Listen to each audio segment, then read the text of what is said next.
Yep. Inside, I want to kill myself. We are on an 0-7 run over the last 2 days. After tonight was just complete bullshit. So that's how I'm going to start off this show. Horrible Sunday, 1-5. I don't even know what to tell you about that. I just don't want to do this anymore. I have never seen anything like this, man. With the slump continuing, 2 straight losses, not a good day at all. 0-4.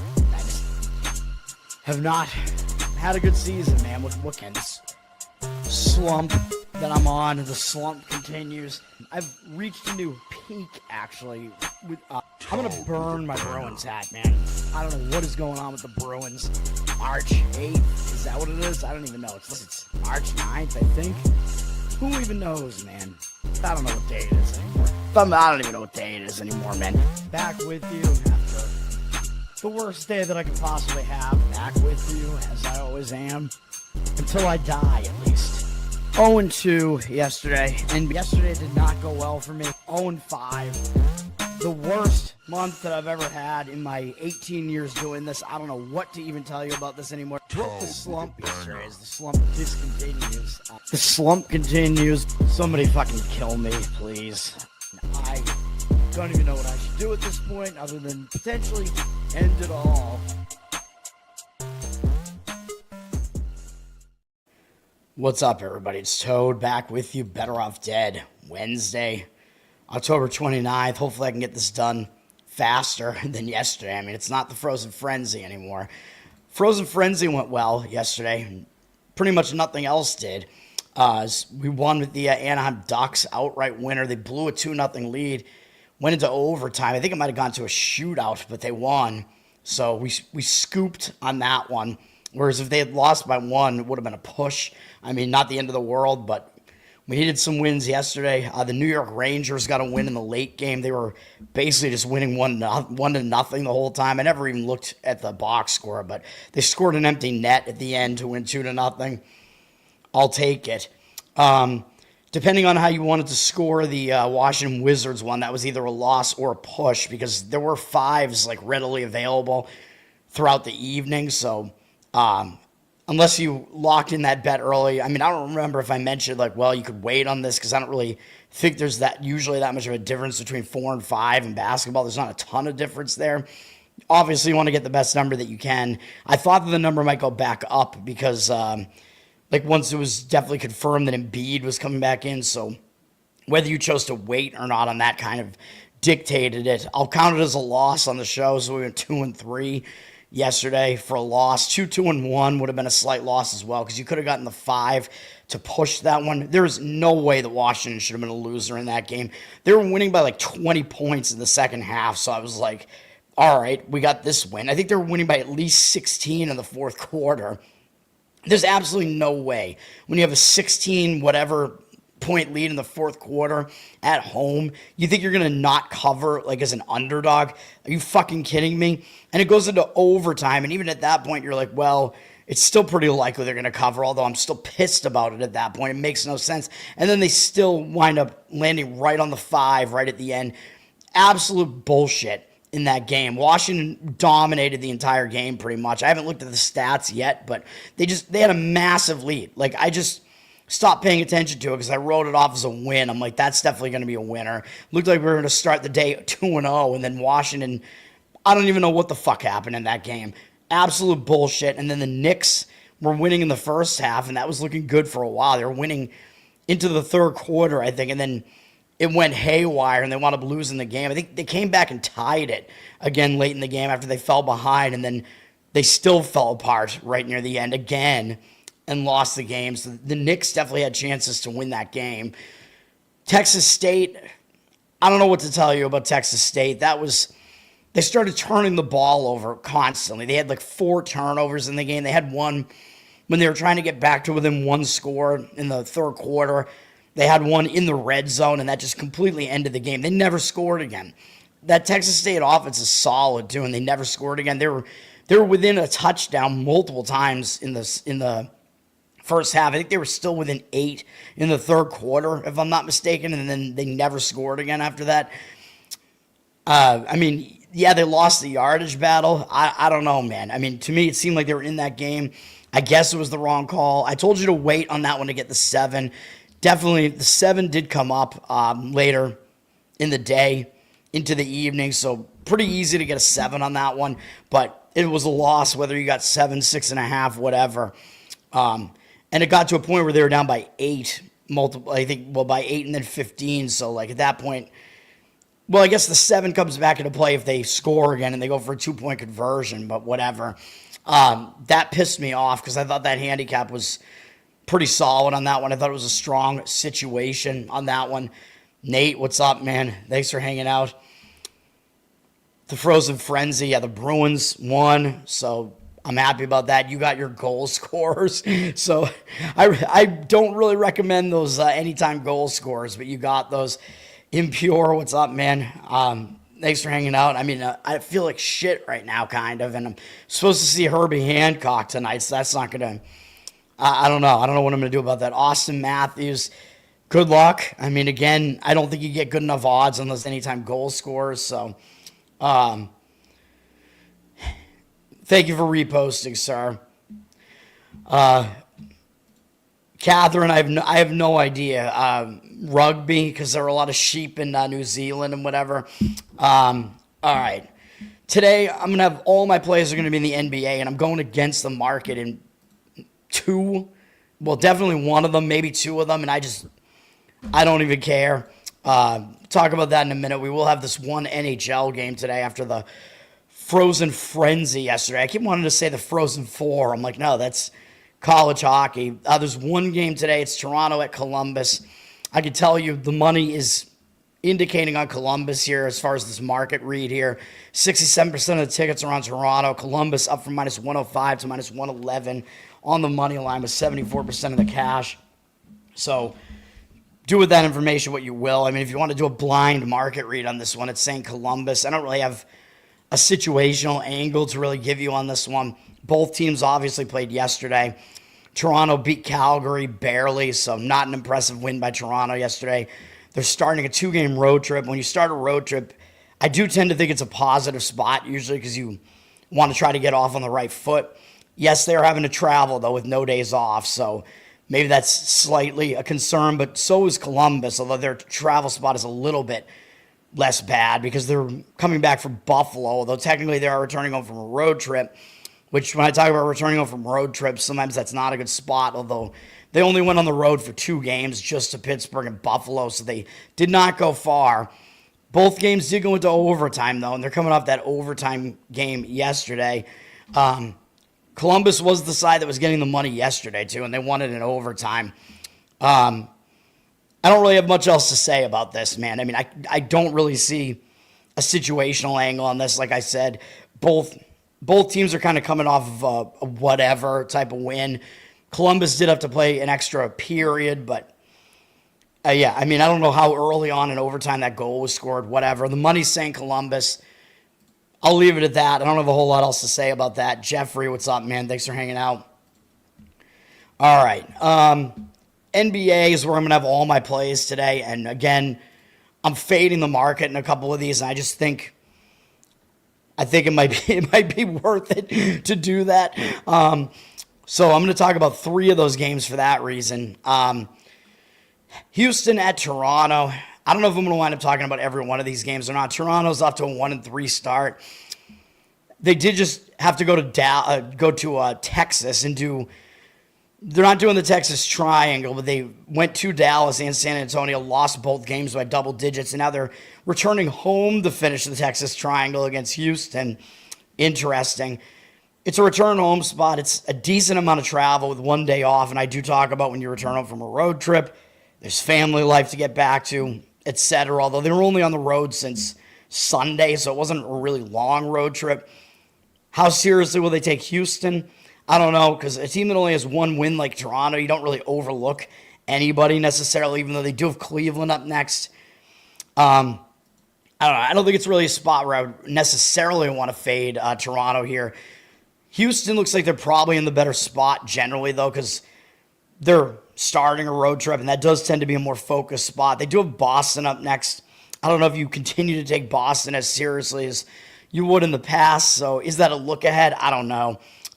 They probably want to get back to, they probably want to start the road trip off on the right foot, generally, I would say. And Houston started the season with 2 losses, although, they took OKC to overtime on the road. That's not an embarrassing loss by any means. And then they were just in a bad spot coming back off of that one. I gave out Detroit on the show in this one.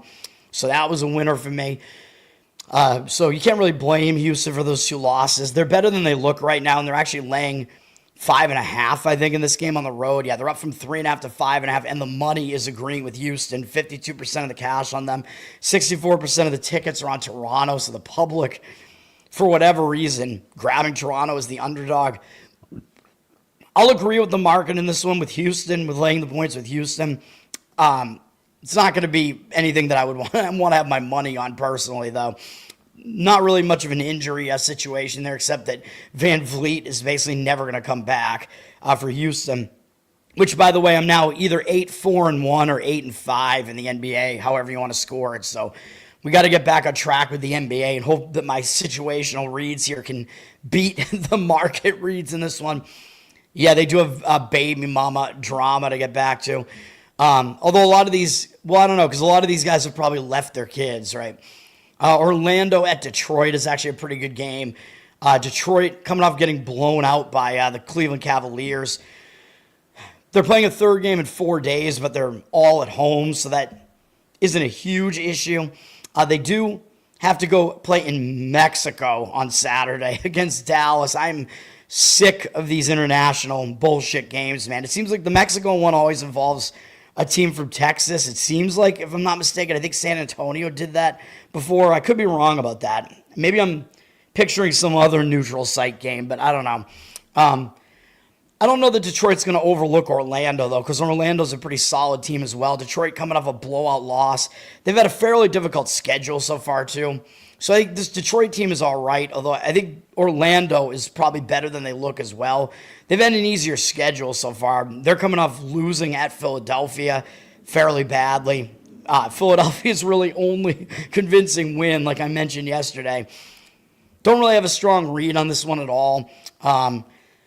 Looking at the market here, the Magic have flipped from a plus 1.5 point dog, a 1.5 point dog to a 2-point favorite. 73% of the tickets, only 67% of the cash on the Magic, though. So it looks like the market read is actually saying Pistons here to take the points with the Pistons. I don't really see what move that number, though, because there aren't really huge injury issues in this game. So I don't really know why Orlando flipped to a favorite like that. You have a few guys on Detroit who are game-time decisions. We already knew Ivy was out. So I don't really understand why the line flipped like that or moved like that. Which, by the way, I forgot to mention, Celtics against the against the Pelicans the other night. Part of the reason the line moved towards the Celtics is because Zion Williamson got ruled out late and didn't play. Fucking NBA, man.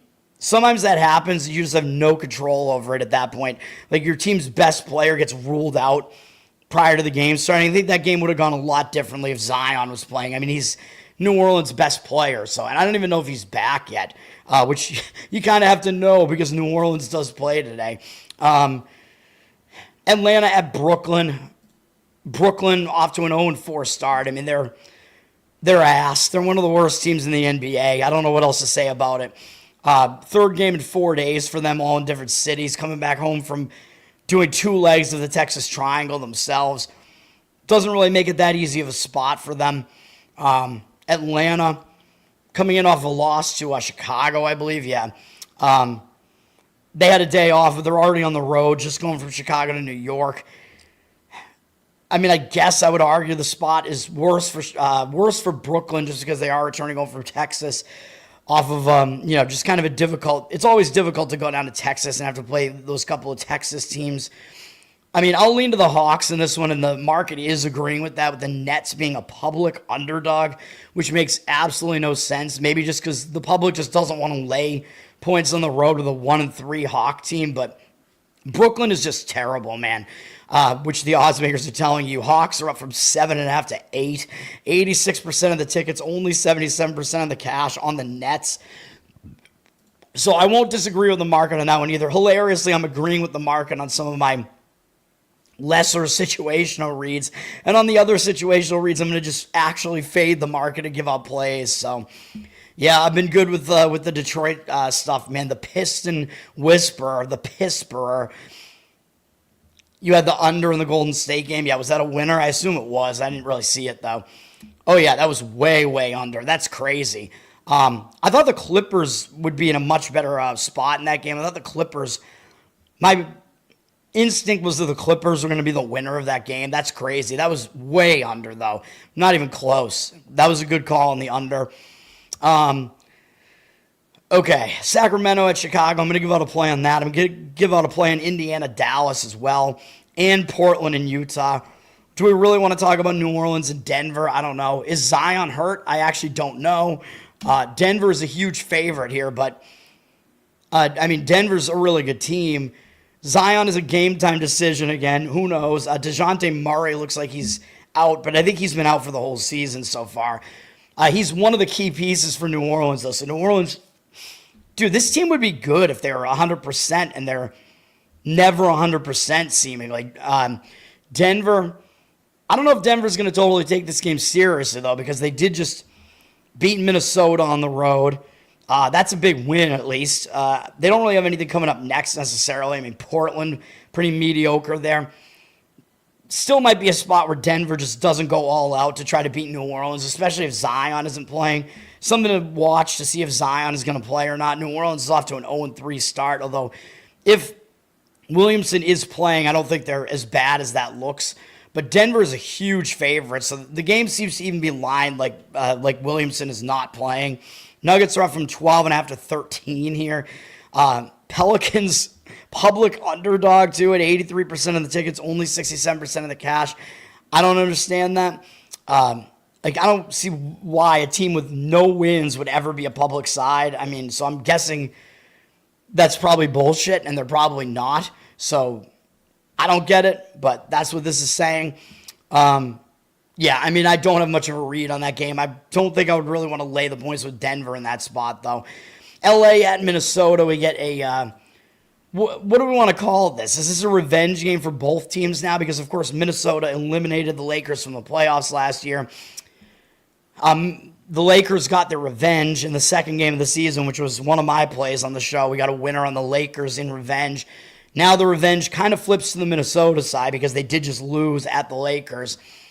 Minnesota now gets to host the Lakers. They are coming off that loss to Denver, but it was a double-digit loss. They're staying at home. Minnesota's actually had a fairly difficult schedule so far. They're still going to show up for this game. I mean, this is a big game. It's ESPN. Both teams are going to show up for this. We also know that we're going to have no Luka still for the Lakers. Laker. He's not going to be there, and LeBron is still out. And I don't even know if LeBron's coming back, man. He's not even listed like on the injury report at this point. He's just gone. LeGon James. I think I don't know. Is he tied up in this like gambling thing? I don't know, man. So for that reason, the T-Wolves are a pretty big favorite, up from 6.5 to 7. 89% of the tickets, only 81% of the cash on them. So the market read is saying take the extra points of the Lakers.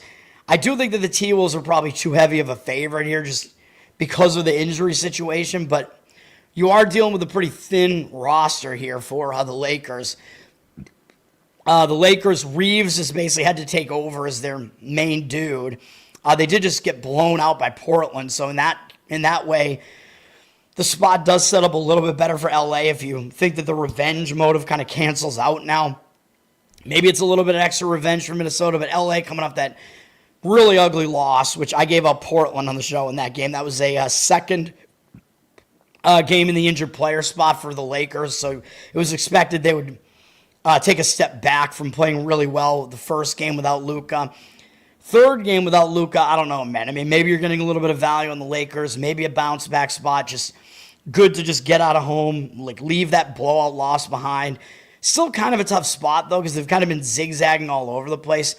And this is the first time the Lakers are playing outside of the state of California. So I don't really want a part of the Lakers in a spot like that necessarily. Like, they just haven't done it yet this year. with a pretty injured roster. It seems like a little bit difficult of a spot. Third game in 4 days where they're playing in all different cities as well. So I have my concerns. I mean, I guess a slight lean to the Lakers plus the points because I do think that's where the value is, but I don't love it by any means. Memphis at Phoenix. Memphis coming off a blowout loss to Golden State. Oh, and by the way, I guess Minnesota, before I'm off of Minnesota, you do have to make sure that Edwards is playing because he's been day-to-day. I think he missed the last game, but I'm guessing he's probably going to be back here. Where's the injury report here? I'm wrong. Holy shit, I'm wrong. He's out. And Minnesota, wow, he's out until November 14th. That's more serious than I thought. I thought he was just out for a couple games. So a lot of things to keep in mind in this game, man. So, I mean, I probably wouldn't want to lay the points with the T-Wolves with Edwards out, even though that's being factored into the line. That's crazy, dude. So that's going to be, dude, ESPN's carrying Cleveland, Boston, and you get Boston without Tatum, and then they're carrying LA, Minnesota, and there's no LeBron, no Luka, and no Anthony Edwards. So the best 3 players that were basically supposed to be in this game are all gone. I mean, that's insane, dude. ESPN, they're fucked. Memphis, back to Memphis here. They did just lose in Golden State. Now they're traveling to Phoenix. They do have the Lakers up next. It's still possible they kind of get caught in this spot, man, because they've played bigger opponents surrounding this game, even though I know they're coming off an ugly loss. Phoenix off to an ugly 1-3 start. Phoenix is returning home from a road trip, though, so I don't love the spot there either, where they went to L.A. and then they went all the way into elevation, played Denver and Utah. We got the win on Utah, thankfully, because Utah was running away with that game and then almost blew it. Phoenix with the return home spot. They do have revenge against Utah next. Does that mean they're going to overlook Memphis? Probably not, but, I mean, Memphis is still a team that you kind of expect to be like in the mix for the playoffs and whatever. The money is coming in towards Phoenix. I wouldn't want to do it with this return home spot, though. I mean, it hasn't been that long of a road trip, but it's still a road trip into elevation. You got to come back home. Stuff to do back at home, whatever. Not the greatest spot. The money is saying the Suns, after the Grizzlies did move up from a 1.5-point favorite to a 2-point favorite, with 79% of the tickets on them. Public wants nothing to do with this Sun team right now. And rightly so. I mean, they're not a very good team, but 59% of the cash coming back on the Suns here. So do with that what you want to do, I guess, with that information. But I do not, I don't want to deal with that game. Oh, shit, I think I skipped Cleveland and Boston. What am I doing? I don't have a play on that one either. Yeah, I completely skipped it. My apologies. Good. Thanks for reminding me, Jeffrey. I always talk about Boston anyway because they're my team, even though they're ass. But yeah, I'm talking about this. Oh, it's this ESPN game. I didn't even talk about it yet. Cleveland and Boston. Cleveland's off to a 3-1 start. Boston's off to a 1-3 start. Cleveland's won 3 in a row. The Celtics did just end their 3-game loss streak with a win. So sometimes when a team wins a game and breaks a loss streak, that can give them momentum moving forward. You got to think the Celtics will be focused for this because it's Cleveland. I mean, they're expected to be, if not the top team, one of the top teams in the East again. And I think they are. Cleveland's coming off an easy win over Detroit, so it's not exactly a terrible spot, but it is. It's a tough rest spot, though. It's a 4th game in 6 days, and it's actually a 5th game in 8 days, all in different cities, all of them except one being on the road. So the spot actually isn't crazy easy for Cleveland here with all the travel. The Celtics are returning home from a road trip, though, so the spot's not that good for the Celtics either. And they're playing they've had one fewer game in that stretch, I think, than Cleveland so far. But they're playing a 3rd game they're playing a 4th game in 6 days still, excuse me. Yeah, actually, no, they're playing a 5th game in 8 days as well. What am I saying? So both teams are doing that. Celtics just played 3 on the road. They've been on the road for 5 days, so they're returning home from a road trip. So technically, they do fall into that road trip return spot where you could get distracted, whatever. Are they going to be distracted when their opponent is Cleveland, though? Probably not. They'll probably show up and still be focused on this, and I think they at least have some positive momentum with that win finally. And the Celtics haven't exactly been as bad as their record looks. I think you're probably going to see the Celtics be a slightly above 500 team, to be honest. That would be my impression of this Celtic team here. well, I mean, it remains to be seen, but I mean, they lost on the road to Detroit. Detroit's probably a playoff team again. The Knicks, we know they're one of the top teams in the East. The Sixers, the Celtics had the win, and they just blew the game, and that was their only home game. Celtics definitely going to be better at home. They did win. I think they only went 1-1 at home against Cleveland last year. I think they split the season series, I think 2-2, with each home team winning one, road team winning one. You can check me if I might be wrong about that. Cleveland is a favorite here because, of course, the Celtics are not a complete team like they were last year. Obviously, Tatum is not playing for the Celtics here. The Cavs are a 3.5-point favorite, and they're getting the money. The Celtics public is coming in on the Celtics, man, because they see the Celtics as an underdog. I think they just consider this to be, this is going to be a close game. We get points at home. 68% of the tickets on the Celtics. Still kind of surprises me, though, because the public's got to know Tatum is out. I mean, that's well-known information, very well-known. And that Cleveland is the team is 3-1, with the Celtics being 1-3. So kind of surprises me the public would be on the Celtics to that extent, but 55% of the cash on Cleveland. The money is saying Cleveland. I mean, I guess I would just be hesitantly in agreement with that. I would slightly lean to Cleveland, I guess, but it would be one of my weakest opinions out of all of these. I don't have any strong opinion on that game at all, really. Yeah, nothing to really say about it, unfortunately, because that's one of the games that I'm there's no way that I'm going to do anything with that game. I don't think either team is in a good spot.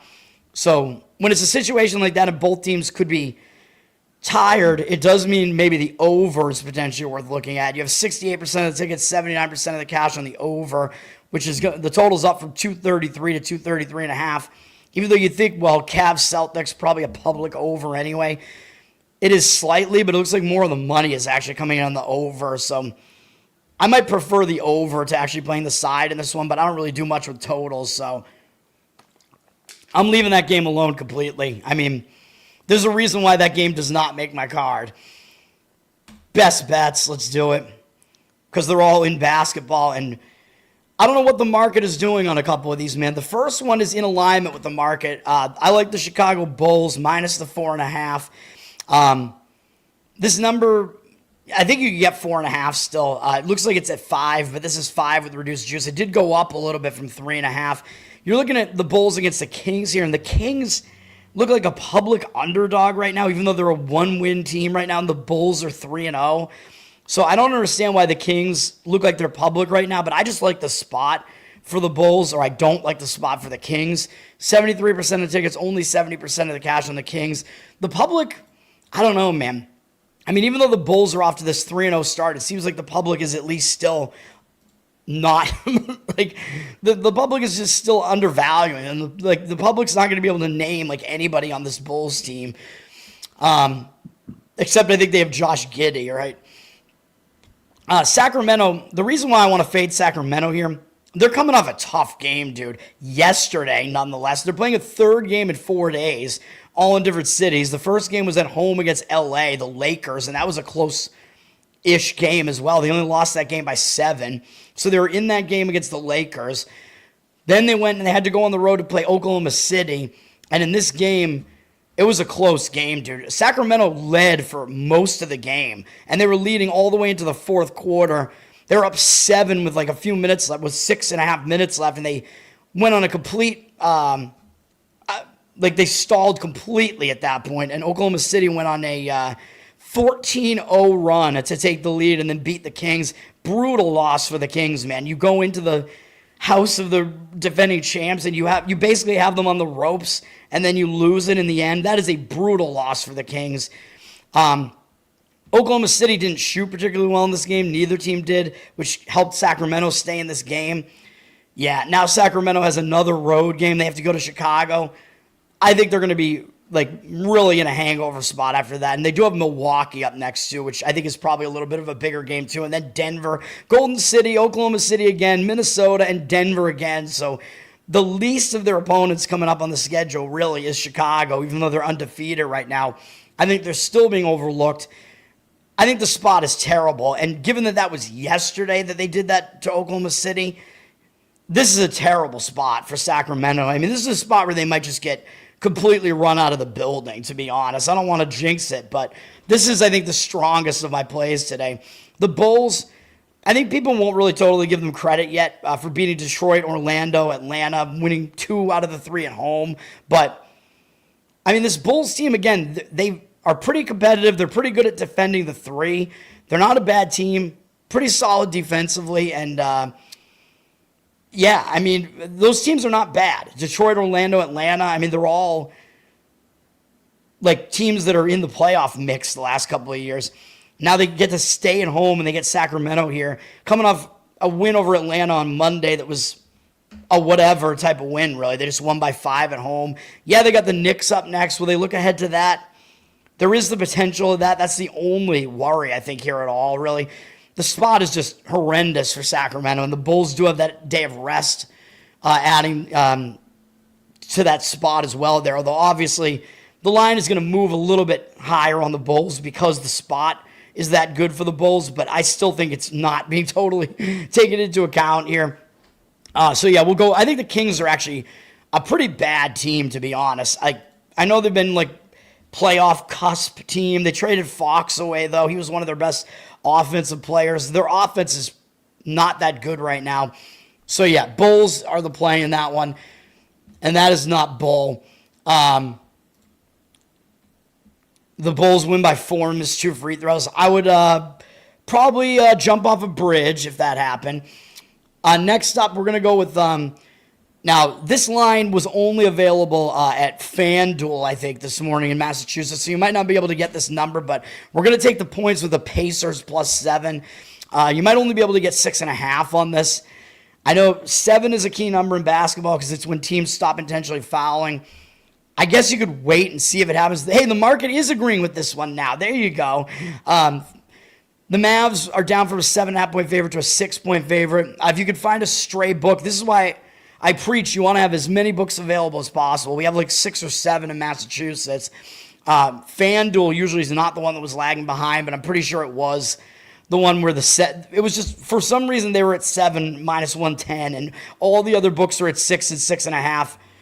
Don't know why. I would still probably take the 6.5 with the Pacers here, even though we're looking at a very thin roster Pacers team. I just think the spot's not good for the Mavs. 55% of tickets are on the Mavs. 54% of the cash coming back in on the Pacers, though. The Pacers are going to try to speed this game up. I mean, the Mavs don't really want to play as fast. The Mavs also don't have a point guard right now, which is a concern. And we don't know if Anthony Davis is totally healthy either. I think he's listed as day-to-day. He'll probably play, I guess, but when we see the spot here, you'll see why I'm doing this, man. I know Indiana's without a lot of their guys right now. Nemhart, Mathurin, who else? There are a bunch of guys out for. We know Halliburton obviously is out. He's probably out for like the season. Oh yeah, Toppin is also out, but he's been out anyway, I think. So yeah, we got a little bit of a thin roster. Siakam's gonna have to take some of the load here. Dallas, I mean, they have a bunch of guys listed as game-time decisions, Lively, Gafford, and Davis. So if some combination of those guys wind up being out for this game, that's not that good for Dallas. It'll hurt them on the interior a little bit. But Indiana, they can do a lot of, like, mid-range damage with their game. Like, they don't have a ton of size. They are kind of more of a fast pace. Like, they like to get out in transition. And they like to shoot, like, a lot of, kind of mid-range shit, I believe. So Dallas, the fact that they have like decent defense on the interior, I don't think that is that helpful in a matchup like this against Indiana with the way that Indiana plays. And I think the spot is really bad for Dallas. I mean, they're only a one-win team right now. And yes, I think they're going to be better at some point. They're going to improve, but they've been shaky so far. And they're coming off really the only good opponent that they faced so far, besides, I guess, San Antonio's not that bad. But they just hosted Oklahoma City, and they came to within 7 of Oklahoma City. And not only did they do that, but they were getting blown out of this game, dude. Oklahoma City was up almost 20 in the fourth quarter, and Dallas came all the way back and tied the game. They got to within 1 point in the final minute. Just a furious comeback from Dallas. And yeah, maybe Oklahoma City just thought it was over and took their foot off the gas, but Dallas put in a full effort here, and they actually came close to pulling off the upset over the returning champ OKC. So you see a trend here, right? And OKC was terrible in this game. They shot 20% from three. They completely dominated the boards in this game, though, despite the fact that Dallas should be a decent rebounding team with the guys that they have, in the interior there with AD and whatever. Nope. Dallas also was very good in the turnover department in that game. Maybe too good. So there are some outliers here, but we do see it was an outlier on both sides as far as the shooting. Dallas shot very poorly in the game, 37.9% from the field, but Dallas isn't that great of an offensive team right now, man. And again, they don't have a point guard, so they don't have anybody really running the offense. So I like the fact that Dallas isn't that good of an offensive team because that also is a team that you don't really want to lay points with. And we're going to take points against them here. But yeah, I mean, this is just a weird game, man. But overall, Dallas, they played really well in that game, man, and they fell short. So that's the trend here. I'm fading both teams that just did that. And coming up next, as I mentioned with Detroit, on Saturday, they got to go to Mexico City. So I don't know when they're going to start traveling out, but they might already be looking ahead to that game because it's one of those weird international games, and it's a big thing, a big show. So Dallas, even though they're a one-win team, they might actually overlook a zero-win Indiana team here. And Indiana, they've had multiple days off at the very least. I know they're playing a third straight road game, but this is the last game on the road trip with multiple days off. So the multiple days off can help. Like, that's helpful when you have a thin roster like Indiana does right now. The days off should help you. And it's going to help maybe break that losing momentum a little bit. And, I mean, you can see why Indiana doesn't have a win yet. They're not as bad as their record looks, really, even though I know they're massively injured. But they played really competitively against OKC, which was one of my wins in a revenge spot, and they wound up losing that game. No shame in losing that. And then they got blown out by Memphis. It was a really difficult spot to come off that OKC game. Ding, ding, ding. We're fading every team when they play Oklahoma City close. How about that? Because as you remember, I did that with Indiana there as well, and we got an easy win on Memphis there. Then they had a back-to-back after that, and they actually played surprisingly competitively against Minnesota on the back-to-back. So this Indiana team, I mean, they're not as bad as their record looks, that's for sure. We'll go with it. We'll go with Indiana plus the points in this one. The market seems to be agreeing with it. You might have to take the 6.5. I mean, I think I would probably still do it. Maybe put a little bit less money on it. I know I have it at 7 here because I legitimately did find it at FanDuel, Massachusetts. But yeah, I mean that's how it is. Yeah, Bulls minus 4.5. That's basically what it is everywhere. Indiana correlated with an over. Possibly because they're going to try to push the pace here. The money is slightly coming in on the over, it looks like, even though the total dropped a half point to 227.5. That's not a very significant move. Tough to read the total here. 60% of the tickets, 62% of the cash on the over. But yeah, I think generally the Pacers, they run. I mean, that's what they do. They play really fast. So that's, yeah, if it's a sped up game, that does favor Indiana. I don't think Indiana looks too easy at all. Like, who wants to play Indiana when half their team isn't even there? I don't think it looks too easy whatsoever. Like, to the public's mind, no way. Like, they know that Halliburton's not there. They know that Indiana doesn't have a win yet. Like, the public is not going to touch Indiana in this game. Plus, the Mavs are the hype team with the guys that they got over the offseason and late last season, whatever, especially the Cooper Flagg hype because he was the number 1 overall draft pick. I don't think the public wants anything to do with Indiana in this game. If it looked too easy, I would definitely not be recommending it. What's up, Dirty Sock? What's going on, man? And then my last play, I'm fading the market read in this one. I don't fucking care. Utah plus 3.5. This is Utah against Portland. I've had a decent read on both of these teams so far. I know the Blazers are up from a 2-point favorite to a 3.5-point favorite. 82% of the tickets are on the Jazz. Do you really buy that the Jazz are a public side in this game, though? I don't. I don't see why they would, especially after what the Blazers just did in their last game, which was one of my wins on the show, by the way. So I'll talk about that in a second. 69% of the cash coming in on the Blazers. Hopefully the market starts shifting around because I don't see it. I don't understand why the public would want I mean, yeah, the Jazz are 2-1, but is that really going to garner that much respect from the public? I don't think so, especially when the Jazz wins are I mean, a good win against the Clippers for sure, and then an overtime win against Phoenix. Nobody's going to give a shit about that. But the Jazz have been competitive. I mean, they've won both of their home games outright, and they haven't lost by more than 1 point. So that's part of this handicap here. Although, yeah, they're not. It's not going to stay that way. This Jazz team is not really that good. But Markkanen is a very good player, man. I kind of want to get a Markkanen jersey. I like the Jazz. I like their logo, their branding, whatever. Maybe I'll try to find a Jazz jersey. I'm surprised I don't have one right now. I used to like the Jazz when they had, John Stockton and whatever, although unfortunately Karl Malone, of course, wound up being a pedophile, so that's great. But I was kind of a fan of the Jazz during that era there. Anyway, yeah, the Jazz are coming off an overtime win, but they're staying at home. They should have won that game way more easily against Phoenix. I mean, they had a huge lead repeatedly in that game. I was pissed that they almost blew it because, of course, I had the Jazz in that game. Portland, if you remember, I've had Portland twice already. I had them when they beat Golden State.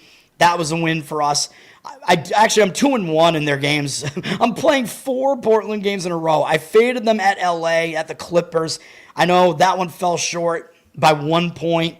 Kind of unfortunate there. And then I was back on Portland the day after that against LA, the Lakers. But now Portland's coming up blowing out the Lakers, man. And I know it was the Lakers without LeBron and without Luka. Portland was actually the favorite in that game on the road. But come on, man. You just beat the Lakers in LA.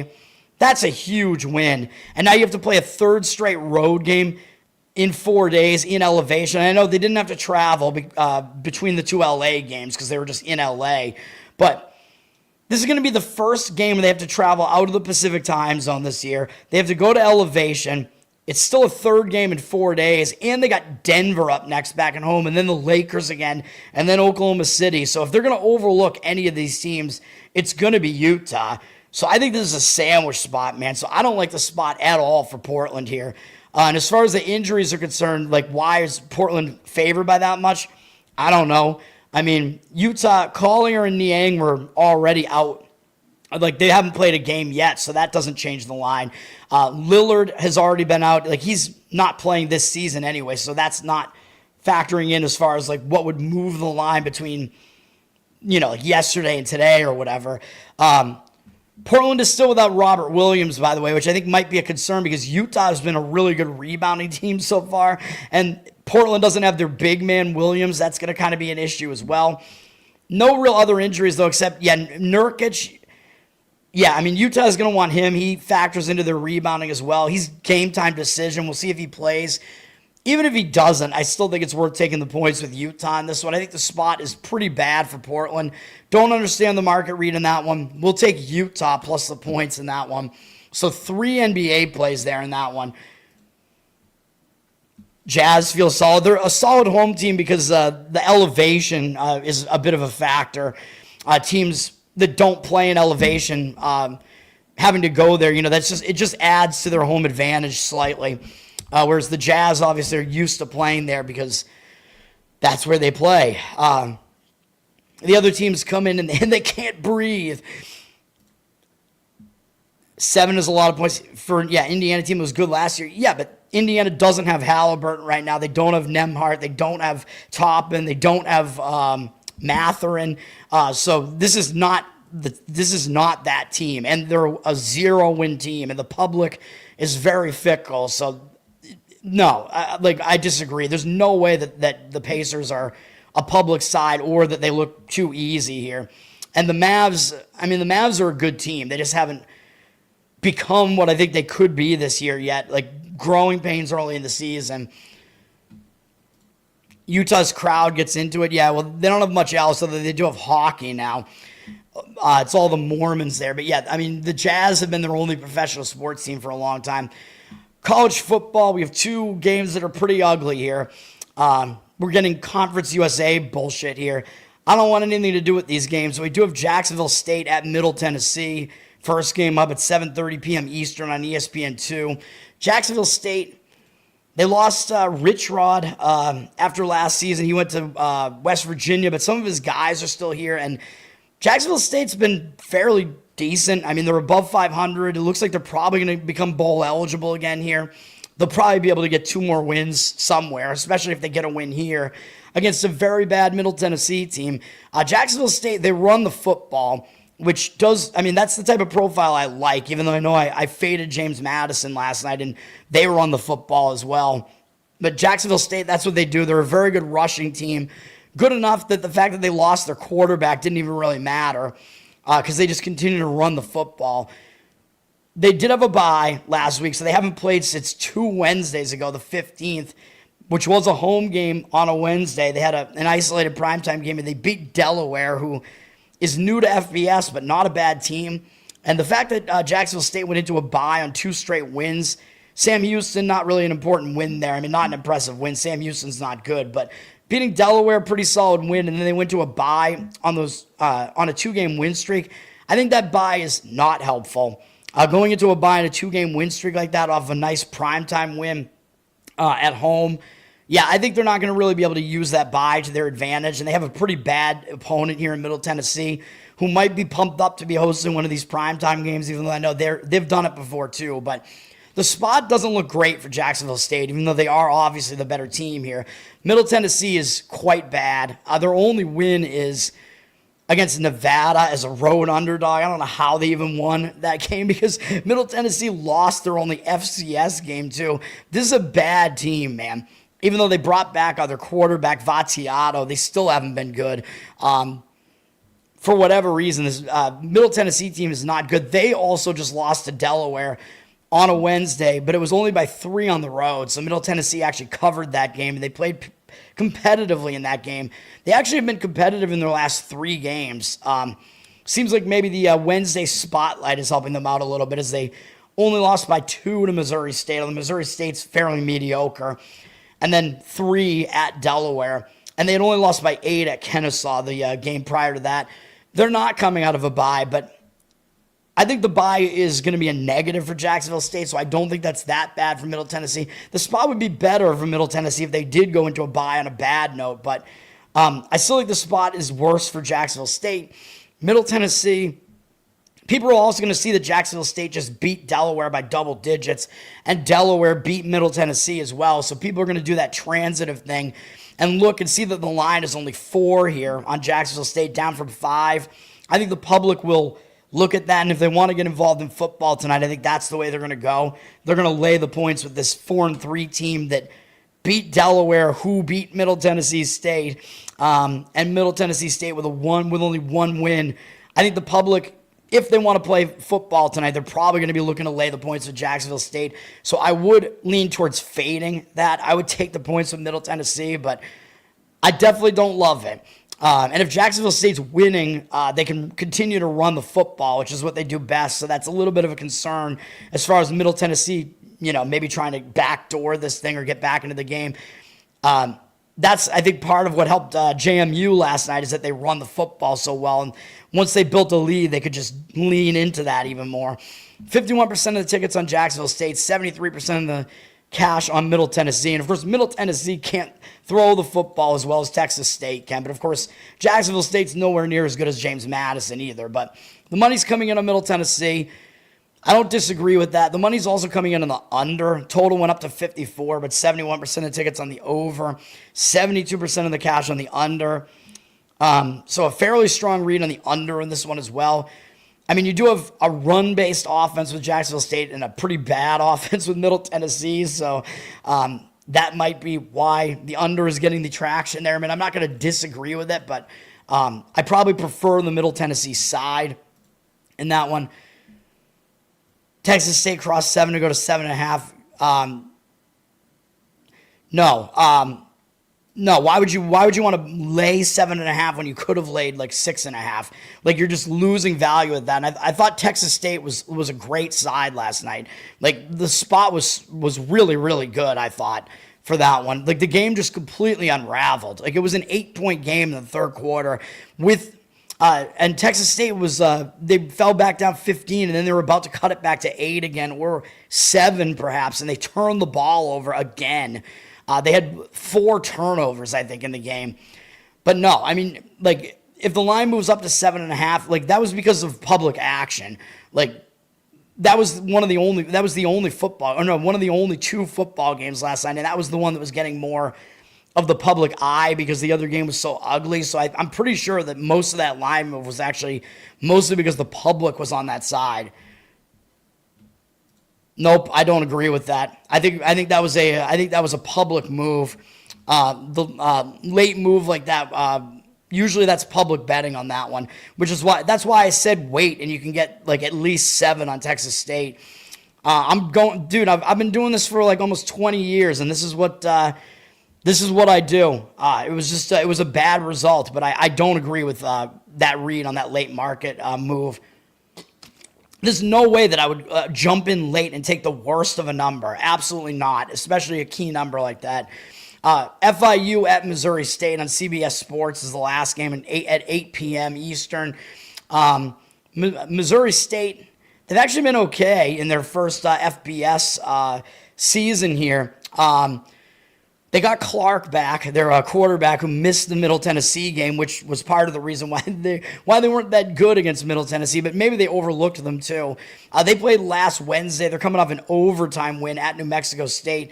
Now they're back home, and this is going to be Missouri State's first isolated primetime home game like this, man. So they might get extra pumped for this because they haven't done this before, and they're playing a pretty weak FIU team. Missouri State, not a great team by any means. They could throw the football a little bit. They don't run the ball as well. They play okay. They play okay defense. They've been okay at playing the teams in their own conference here. Not a whole lot else to say about them. FIU is definitely the lesser of the two teams. FIU, they actually can run the football better this year. Last year, they were more of a passing offense with Jenkins. He hasn't been that good, but they've been leaning into running the football more, which does help as an underdog. But FIU's been fairly bad. They do have an extra day off, though. In their last game, they got pretty much blown out by Kennesaw. But I think a lot of turnovers factored into that, if I remember correctly. Oh, no, I'm wrong about that. But FIU did outgain Kennesaw in this game, so I don't know how they lost the game by almost 20 points. I thought it was turnovers because I remember that they outgained them. But, yeah, they're coming off kind of a misleading loss, so there is that. So if you like Missouri State, little bit maybe of an issue there because FIU does have one extra day of rest, and they're coming off a misleading loss, and maybe a loss they're going to be pissed about. So kind of some conflicting factors here. The money is saying Missouri State. They're kind of just sitting at a 3.5 number here. 53% of the cash on them, 56% of the tickets on Florida International. I guess I'll slightly lean with the money to Missouri State, just being really pumped about this game because I just don't think they're going to overlook FIU. But FIU, I think, is being a little bit maybe overlooked. They're not good, but after what they did last week in another primetime game, I think they might be just slightly overlooked. Money's also coming in on the under in this one. It looks like 63% of tickets on the over, 55% of the cash on the over. 50.5 is the number on the total there. Not too both these offenses are not very prolific, and FIU runs the football more, so I think that's also part of the reason for that. Maybe some more potential under action in that game. I don't know. I mean, I guess my favorite lean out of those two games is Middle Tennessee plus the points. It's the ugliest possible way to go in either of those games, but I certainly don't love it. I do not. All right, and then we do have Major League Baseball, the World Series. Normally, I would say the public cannot influence the line like that, but in that game last night, yes. It was like the only football game that was getting action last night, and that's why, because it was a Wednesday night, and the public doesn't really pay that much attention to hockey, so they're going to be betting the World Series, and they're going to be betting football, and maybe a little bit of NBA, but there wasn't that much NBA last night. So, yeah, I think it was probably because of public. It was like 80% of the tickets on James Madison in that game, and it seemed like the easiest like public game to play. Especially the books. The fact that the books did not put the number out at 7, they put it out at 6.5. That was like the books asking you to lay the points with James Madison in that one. It looked way too easy to lay them under a touchdown, and then the books. The reason why they move the line is because they're trying to split the action. So they just got too much action on James Madison. And I think a lot of it was public, and they had to shift it a little bit. So, yeah, I think that's why they moved the line. A lot of college, only 2 games. Major League Baseball, World Series. You know what I'm going to say? Yeah, I did not agree with that, and that was really close. It was 2-1. Ohtani does not blow. He outpitched Shane Bieber in the game, in my opinion. Ohtani lasted longer. He had fewer walks in the game. He got unlucky. He gave up like a grand slam or something. It was like if they left him in like one batter too long, basically. And it was after, just a long game prior to that. Bieber just got away with it, man. Bieber had like 3 walks and 3 strikeouts. He was not good in the game, and he got away with it. And Ohtani, I think, had like 6 strikeouts in 6 innings and only had 1 walk, if I'm not mistaken. Ohtani was the better of the 2 pitchers. I'm sorry. They left him in too long. They left him into the 7th inning or whatever, and he gave up a home run, and like all the runs came on that 1 home run pretty much, other than the first 2. If that didn't happen, it was 2-1, and the Dodgers probably would have won the game. Besides that, but no, I think Ohtani outpitched. I don't care about the runs that he gave up. He outpitched Bieber. Like if you look at the stats, just all the other stats. Tonight we have Trey Savage against Blake Snell in this one. Dodgers 64% of tickets, 91% of the cash on the Dodgers. I'm going to agree with it again. I think the Dodgers are going to win this game. I'm actually surprised that Toronto showed up with as much fight as they did last night. Although, again, I think Bieber somewhat escaped. He could have allowed a lot more damage with the amount of walks that he had, and he didn't last that long. Ohtani pitched deeper into the game, and then again, he just gave up that late home run, and that was the deciding factor in the game, that one at bat, pretty much. So kind of a misleading result there. I think the Dodgers are going to win this game. I still think they're going to win the series as well. As far as the total here, it's up to 8. We've had a high total in these games because the bullpens aren't that good. The starting pitching has been a little bit shaky, and including Snell, but I think he's going to bounce back. And both teams are good offensively. 73% of the tickets, only 60% of the cash on the over, though. So the money is kind of saying under, even though a lot of these games have gone over.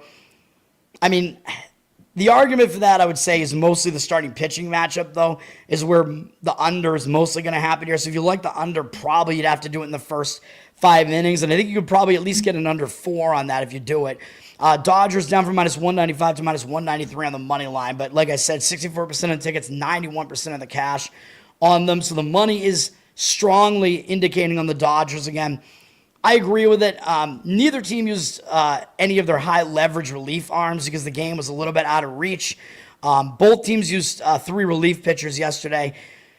They both used a similar amount of they used their bullpens for a similar amount of pitches, I should say. So there's not really a huge advantage or disadvantage one way or the other in the bullpens coming into this game. Trey Savage is pitching for Toronto, and there is going to be an experience factor here, man. Savage, this is his first time pitching on the road in a World Series, man. He was not good on the road this year. He had a 5 ERA on the road this year. He's still young, man, and since his really nice start against the Yankees in the playoffs, he's been awful in the playoffs since then. He hasn't made it through. He hasn't made it past 4 innings in 2 of the 3 games, including one against the Dodgers. He's walked 9 guys in 13 2/3 innings and allowed 9 earned runs as well on top of that. So he has not been good in the last 3 starts that he's made in the playoffs. He does have still a decent strikeout rate with 16 strikeouts, but 9 walks. I mean, he's been all over the place. He's been wild. He's been allowing too many runs. I just don't think I can trust him, man. 4.26 ERA overall in the playoffs, including that good start against the Yankees. 27-10 strikeout walk ratio. That's also not very good. Again, it's too many walks. Hasn't been good on the road, and this is going to be his first time pitching on the road since September 21st. When he wasn't good at Kansas City. And Kansas City is a bad offense, and that was a pitcher-friendly park. So that's not a good sign. And he also walked 5 guys in 9 innings in his 2 road starts as well and gave up 5 earned runs in those 2 starts, along with 11 strikeouts. So he's still striking guys out, but a lot of this does not inspire confidence in me, in Savage in this one. His numbers are okay against the Dodgers, but now the Dodgers have seen him once. That was the first time the Dodgers had ever seen him. And when you get a pitcher, the first time seeing him, the pitcher usually has the edge. and he wasn't great. He went 4 innings, allowed 3 walks, 4 hits, somehow held them to only 2 earned runs, and did have 5 strikeouts, but he could have allowed more damage there because of the amount of base runners he allowed. He allowed almost 2 base runners an inning in that one. You can't keep doing that. So again, the Dodgers didn't have great numbers against him in 15 at bats, 267 average, 656 OPS, but I don't think, I don't think he's going to do as well here, man. Again, worse on the road, hasn't pitched on the road for a long time. The Dodgers have now seen him once, so that should give the Dodgers hitting an edge here. Still had a 5-3 strikeout walk ratio in that one. I don't trust him in this game. I'm sorry. I trust Snell a lot more. Snell is the way more experienced pitcher. And Snell had a 1.17 ERA at home this year. I know he wasn't good in his first game in this series. He went 5 innings. He gave up 5 earned runs on 8 hits, 4 strikeouts, 3 walks. He was pitching fairly well in that game, and it completely unraveled in either the 5th or the 6th inning. So kind of like Ohtani last night. It was just, everything just kind of went to hell in that game. He'd only given up 2 runs into the 6th inning, and they actually took him out. Snell loaded the bases, and they took him out, and the bullpen actually caused all the runs to come home. So even though the last 3 got charged to Snell because he put them on, it's possible that he would have been able to battle out of that inning better than the bullpen did. So I think they actually may have taken him out too early. Yes, Snell threw over 100 pitches in the last 2 games. That's a little bit of a concern. But he's a really good pitcher, and he's way more experienced, so I think he's going to bounce back. That was his only bad outing in the playoffs so far. He has a 2.42 ERA in the playoffs, 32-8 strikeout walk ratio, only 14 hits allowed in 26 innings. His numbers are way better than your Savages in the playoffs. He's got the home road splits going for him. And his numbers against Toronto in 100 career at-bats are still fine, and it's way bigger of a sample size to look at here. 250 batting average, 682 OPS, 28-14 strikeout walk ratio is not good. That's too many walks. But Snell, that's kind of what he's known for. He's known for a little bit of wildness. Other than that, I think he absolutely bounces back here. And the other thing I forgot to mention last night, because George Springer had the best numbers against Ohtani, Springer is out. He's hurt. So I don't think he's playing. So another one of Toronto's best hitters. Well, Toronto did get Bichette back, by the way. Bichette has been playing since, I think, maybe towards the end of last series. But Springer is probably still out, man. I don't know if he's coming back in this series. And he's one of the guys that does the most damage in this Toronto lineup against Snell. So Springer's going to be out. That's not good either. I believe Snell is a lefty, right? So you want these right-handed hitters in your lineup. That's a problem for Toronto as well. It's going to catch up to them, man. Yeah, I know Jeffrey, I know you're biased, and I don't like the Dodgers either, but I'm sorry. I think the Dodgers have a huge advantage in this game once again. I think that these losses that they're having are outliers. I think they're going to win the game, and I think it might not even really be that close this time. I would not fade Snell in this one. I'm just telling you, I'm warning against it. Even though I know I warned against it last night too, but I'm still going to do it. Smoltz saying greatest ever. I don't know. He's certainly not the greatest ever commentator. Ohtani thought he could fool Vlad. Vlad's one of their best hitters, man. It was just that one at bat decided the entire game. That makes that result last night an outlier. If that hadn't happened, it could have been a 2-1 game going into the late innings, and the Dodgers probably would have tied it and then won the game. Snell relies on umpires. A good game to extend the series. The series is going to be extended anyway. It's a 2-2 series, so what are you talking about? The series is going to be extended we're guaranteed to go another game in the series regardless. And I think if you want the series to be extended, I think you want the home team to win this one. If you want the series to go 7, you want the home team to win this one. And by the way, only 7 of the last 26 World Series have gone 7 games. So it's not likely that the series does go 7 games, although it's obviously more likely that this one does now. I honestly thought the Dodgers were going to win the series in a sweep or 4-1, which is not going to happen now. But yeah, the Dodgers are also going to be in a zigzag spot here because of the way they lost yesterday. They're going to show with a lot more fight this time. I think you're going to get a lot more offense out of them this time. So if you want to go Dodger over their team total, I think that's a fine way to go as well in this game. Other than that, I would probably lay the Dodgers run line in this one if I was actually going to play it. I think they win. I think they actually win this game more easily this time. And, yeah, I mean, I forget what. Well, the Dodgers also know this is their last home game of the series, too, so they really got to show up with effort in this one, because if they lose this game, they're actually going to lose the series. I think whoever wins this game is going to win the series. So this is a huge game, and the Dodgers are the better team, so that's the way I'm going to lean. And they're at home in this one. And again, I disagree with you on this pitching matchup completely. I think Snell is in a complete bounce-back situation. Savage has been the way worst pitcher in the playoffs out of the two. He's inexperienced. He's been seen now once by the Dodgers, which should help them. And Snell has the home road splits majorly in his favor. And you know what? Hold on a second. I'm going to add a play on this, but hold on. I want to I got to figure out how I want to play this. Let me see. I might go first 5 innings on this. Let me see. I'm going to do something with this game. I'm going to add a play on the fly here. First 5. What do we have to lay, though, on the Dodgers for the first 5? Let me see. I'm looking at the run line here. You got to lay minus 135. I see at minus 135 at ESPN Bet on the half run on the run line. Man, I don't want to lay that much on a half run line in the first 5 innings, though, man. Run line full game, what's it at? Let me see.